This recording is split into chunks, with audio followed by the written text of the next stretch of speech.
Hey guys, what's up? Coattail Trader here. It is Friday, June 28th, 2013. I'm going to go over the day's action with you here on a couple markets. Uh, right now we're looking at the emini S&P 500 futures 1 minute chart. So Friday is kind of a different animal when it comes to trading. I shouldn't say a lot, a little it's a lot different than any other day of the week. Mostly because a lot of times traders and people on Wall Street, where all this stuff happens, they don't really trade all day long. A lot of them are kind of gone. They're leaving early on Friday. There's a holiday next week, so a lot of them probably stopped trading either Wednesday or Thursday, took a week off.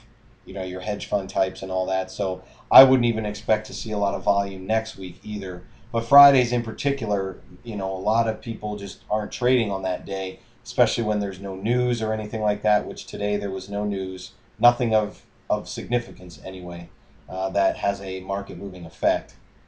So oftentimes you want to look for those good trades right away, right when the market opens, and then if you take your profits quickly and not really trade the rest of the day, just because the volume is just very very light. And if you see over here, you know these numbers, a lot of twos, ones, threes, fives, that tells me that's a lot of retail guys like me trading.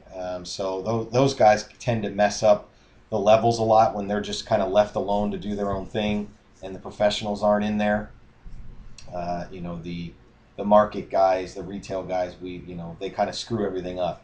So, and a lot of traders will, they have open positions. They want to be done for the week. Maybe positions they entered on Monday, they want to get out. So they're going to go ahead and close their positions early, probably right when the market opens, take their profits and leave. So if we kind of look at how that plays into effect, so today's the 28th. So we can see for the week, the S&P has been up all week. This is basically where it started, and you can see it had a tough time actually making any kind of significant candle size. Every time it basically closed almost exactly where it opened every day all week, except for Monday it went down a little bit more, then it bounced up, closed, bounced up, bounced up. Not surprisingly, look exactly where it had its issues yesterday. It came up and touched the moving average here, uh, and then again last night in the overnight session it came up and basically touched it again, and it's been rejected twice. Now, to me, I'm looking at a short bias here for the day. Also, probably coming in on Monday, I'm going to be short bias because this line is a pretty strong support level. It got broken, it went down, it's come up twice, and it can't break above it. So definitely we wanted to see where the market closes today. I doubt it's going to go all the way back up. Monday will definitely be an interesting day and see what happens. But as of right now, if I had to make a guess, and again that's all it is a guess, I will be short bias if the market closes like this on today right here. I will be looking more to take short positions. Still plenty of room on the way up, but I have a feeling that it's going to be going down.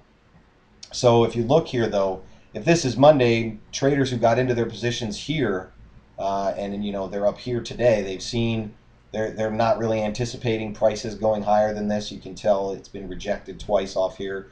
So somebody who say bought today, or I'm sorry, on Monday, they're at they bought at 69 or 70. Well, they're up. I mean, 45 points. That's a lot of points when you're talking at $50 per point. That's a nice chunk of change just for a one contract. That's um, over $4,000 per contract. So you have these traders who trade like 10 and 20 contracts. I mean, that's a good week. So they're probably looking to cut their positions today. It's Friday at the moving average, probably a good a time as any to get out. So that's why the market's probably going to go down today. It could go up on Monday, but as of today, I think it might continue back down, and then maybe bounce around here and then maybe go back up. But we'll just have to wait and see. So Market opens, we're watching. Now the levels that I'm looking at today are just the pink ones. I'm not using any of these other colored levels today. I'm simply using the pink levels, pink and pink here. So our first trade was triggered at 16 minutes after the market opened. Took your position, got short, went for your 2 points, and you got your 2 points. We got our 2 points right here. You're in, and then you're out for the day. At this point on Fridays, you kind of got to take what you can get. I mean, again, obviously there was a lot more downside to be made, but we don't know that that's going to happen. And then you can see for the rest of the day, the market's kind of been going back up, and now it's going. I was only watching the pink levels today. You can see that they definitely played a significant role. Price broke back below them. We're down again, and this is basically where we are right now. But I'm not paying attention to any of these other colored levels today. Just using the pink ones. I wanted to give you an example too. If we go ahead and let's take a look at crude oil. Same thing. Forget the other colors. Just concentrate on the pink. Is what I was looking at today. Crude oil turned out to be a great trading day for the levels. I mean, a lot of serious points today. So we see here your first signal generated right here at about 11 minutes after the market opened. Here's your signal. Get your 15 points right here. Here's your next signal. Another 15 points. Let's see here. Another signal. This one would have been a break-even trade, so it wouldn't have won or lost on here because it usually with crude oil, once it goes up 5, you may want to move your stop. Again, depending on how you trade, but for me, this one would have been a break-even.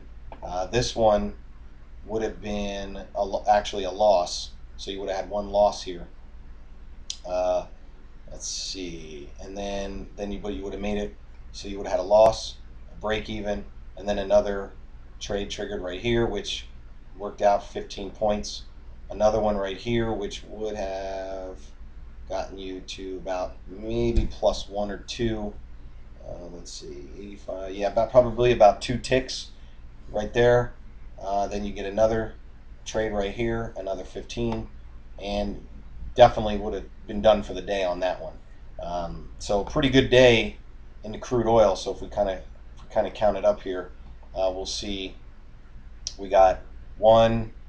So we got 15, 30, minus 15. So that's back to 15. 0, another 15. So we're back at 30, and then another 15. So you're at 45 points for the day, including your 15-point loss. So that's $450 per contract if you traded crude oil. I did not. I am not saying I traded crude oil today. I did not. Crude oil still, for me, it moves very, very quickly, and it's something that I'm working on, and only trade it every once in a while. But I like to watch it because the levels seem to work very well on crude oil and the emini. The same kind of levels I watch here are the same ones that I watch on crude oil. So that's pretty much it. Like I said, just wanted to go over the action today. If you have any questions, feel free to shoot me an email, coattailtraders@gmail.com. Send me an email at my website, coattailtrader.com. Visit me on Facebook at coattailtrader, or follow me on Twitter. Thanks, guys. Have a great weekend, and we'll be back next week. Good trading.